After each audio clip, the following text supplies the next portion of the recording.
इंसान स्वार्थी है भाई। ज्यादा लोग कहां से आएंगे? स्त्री पैदा करेगी तभी तो आएंगे।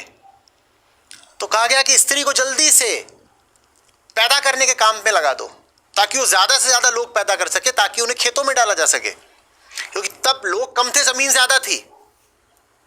आज चीज उल्टी हो चुकी है, आज जमीन कम है, लोग ज्यादा है। पहले लोग कम थे, जमीन ज्यादा थी। तो ये था कि जितने लोग बढ़ेंगे उतना अच्छा होगा। हम जंगलों को काटेंगे, खेती के लिए नई जमीन तैयार करेंगे और अन्न पैदा करेंगे, और अन्न का मतलब होगा खुशहाली। तो ये वहां से परंपरा चल पड़ी कि लड़की जल्दी से शादी करो, और वो परंपरा चली आ रही है। और लोगों ने सोच लिया कि यही तो हमारी संस्कृति है। लोग सोचे यही तो धर्म है हमारा, जल्दी से लड़की की शादी कर दो।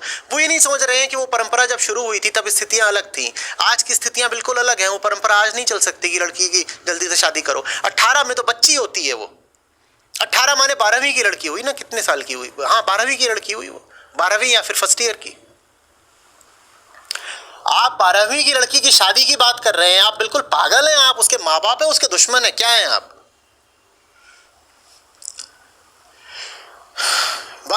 18 तो छोड़ दो, अगर वो 21 की भी है तो भी उसकी शादी की बात करना हिंसा है, अत्याचार है। अभी उसने दुनिया नहीं देखी, अभी उसे कोई ज्ञान नहीं, कोई कौशल नहीं, कोई अनुभव नहीं।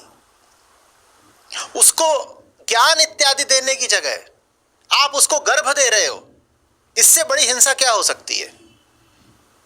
जिस उम्र में उसे शिक्षा लेनी चाहिए, अनुभव लेने चाहिए, जगत के प्रयोग करने चाहिए, किताबें पढ़नी चाहिए, उस उम्र में वो गर्भवती होकर बैठ जाएगी। इससे बड़ी हिंसा क्या हो सकती है?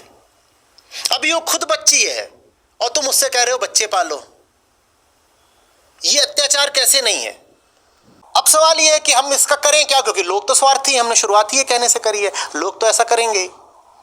लोग ऐसा तब तक करते रहेंगे जब तक स्त्री के पास एक ही प्रोडक्टिविटी है, वूम्ब की, गर्भ की। अगर स्त्री समाज को सिर्फ एक चीज दे सकती है, बच्चे, तो समाज उसका उसी दिशा में इस्तेमाल करेगा ना।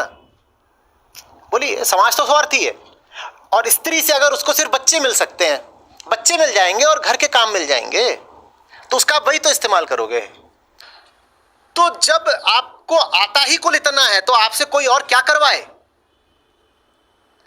अगर स्त्री को बच्चे पैदा करने और झाड़ू पोछा करने और बिस्तर लगाने और रसोई लगाने के अलावा कुछ आता ही नहीं है, तो समाज उससे और क्या काम कराएगा? समाज स्वार्थी है। और आपके सामने एक महिला खड़ी है, वो 18 की भी हो सकती है, 25 की हो सकती है, 35-45 की भी हो सकती है। उसे कुछ आता ही नहीं, क्योंकि उसको कभी कुछ सिखाया ही नहीं गया, और वो भी पगली थी। अज्ञानवश उसने स्वयं भी कभी प्रयास करके कुछ सीखा नहीं, उसे कुछ नहीं आता, उसे बस यही चीजें आती है। अगर ये स्थिति बदलनी है तो फिर क्या करना पड़ेगा? ये करना पड़ेगा कि स्त्री को अन्य विद्याओं में सक्षम बनाना पड़ेगा। सीधी सी बात। अगर उसको और काम करने भी आ जाएंगे तो फिर समाज उससे नहीं बोलेगा कि बस तुम बच्चे पैदा करने का काम करो। और जब तक उसे सिर्फ बच्चे ही पैदा करना आता है तब तक समाज उसे सिर्फ बच्चे ही पैदा कराएगा। घर की लड़की अगर 100 करोड़ के व्यापार की मालकिन हो जाए, उसने खुद खड़ा करा और वो व्यापार की मालकिन हो गई, वो 25 की उम्र में 100 करोड़ वैल्यूएशन का स्टार्टअप लेके बैठ गई है। अब भी क्या उसके माँ बाप उस पर उतना ही दबाव बनाएंगे कि तू बच्चे पैदा कर? बोलिए, माँ बाप कहेंगे कुछ नहीं, लड़की बढ़िया निकली है, 100 करोड़ का एसेट खड़ा कर दिया है। अब माँ बाप दबाव नहीं बनाएंगे, क्योंकि उसने बच्चा पैदा करने की जगह कुछ और बहुत बड़ा पैदा कर दिया है। अब नहीं कोई उस पर दबाव बनाएगा। दबाव इसलिए बनाया जाता है क्योंकि वो सिर्फ बच्चे ही पैदा करना जानती है, तो दबाव बनाते हैं, कर बच्चे पैदा। जब तू सिर्फ यही कर सकती है तो यही कर। आपको संस्कारित ये किया जाता है कि लड़की का काम है सौम्य रहना, मृदुल रहना, शांत रहना। लड़की है तो जरा कोमलता से बात करो ना, आवाज ऊंची मत करो। लड़ना तो लड़कियों को कभी सिखाया ही नहीं जाता। मैं चाहता हूं जरा भारत की लड़कियां लड़ाका बने। और मैं उनकी नहीं बात कर रहा, वो जो फालतू की चीजों के लिए लड़ती हैं। तो मेरी बात को उल्टा मत समझ लीजिएगा। मैं उन लड़कियों की बात कर रहा हूं जो बेचारी आज भी, और करोड़ों हैं ऐसी लड़कियां जो आज भी दबी कुचली सहमी जिंदगियां बिता रही हैं। मैं उनसे कह रहा हूं, आवाज ऊंची करना सीखो, अपने हक के लिए खड़े होना सीखो। घर वाले अगर ऐसा कर रहे हैं कि भाई को अच्छी शिक्षा दिलवा रहे हैं और तुमको अच्छी शिक्षा नहीं दिलवा रहे, तो करो घर में उपद्रव, क्योंकि ठीक जैसे उन्होंने तुम्हारे भाई को पैदा करा, तुमको ही पैदा करा।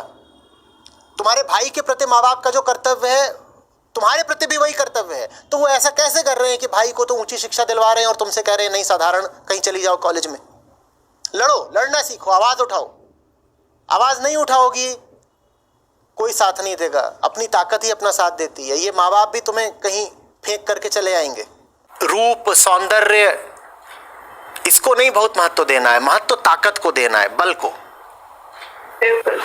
कोई ऐसी चीज होनी चाहिए आपके पास जो सिर्फ आपकी है, जो आपसे कोई नहीं छीन सकता। उसके बाद देखिए आपको सम्मान मिलता है कि नहीं। फिर मिलेगा सम्मान, और फिर आपके साथ कोई जोर जबरदस्ती नहीं कर सकता। जोर जबरदस्ती तो कमजोरों के साथ ही करी जाती है। आप क्यों कमजोर बनी बैठी हैं? दुनिया की क्यों सुननी है? ये दुनिया वाले तो अपने स्वार्थ के लिए कहते सुनते हैं। ये आपको क्या दे देंगे? ये आते हैं आपका दुख बांटने। आपके काम दुनिया नहीं आनी है, आपके काम आपकी अपनी ताकत आनी है। उसका विकास करिए। ये माँ बाप जो 18 साल में शादी करके फेंक देते हैं, वहां पे उसका शोषण होने लगे, पति पिटाई करने लगे, सास अत्याचार करे, मैरिटल रेप भी होना शुरू हो जाए। जब वो अपने पिता के घर लौट के आती है तो ऐसा बहुत देखा गया है कि पिता बोलता है अब तुम मेरी जिम्मेदारी नहीं हो, मैंने तुमको ब्याह दिया, मैंने दहेज दे दिया, अब तुम जानो, तुम्हारा काम जाने। और ये कितनी अजीब बात है। ये इतने आतुर हो रहे थे लड़की को कहीं बांधने के लिए, और अब जब वो बंध गई है तो कोई भी जिम्मेदारी लेने से इनकार करते हैं। अपवाद होंगे, कुछ अपवादों की बात नहीं कर रहे, पर सामान्यतया यही देखा गया है। जब तक स्त्री अपने भीतर, दोहरा के बोल रहा हूं, दोहरा के नहीं, तेरा कितनी बार बोला, ज्ञान गुण कौशल नहीं पैदा करेगी, जब तक वो नहीं समझेगी कि वो भी एक चेतना है जिसका लक्ष्य है आत्मज्ञान, आत्मबल, मुक्ति, तब तक समाज उसका शोषण करता ही रहेगा। ठीक वैसे जैसे दुधारू गाय का किया जाता है।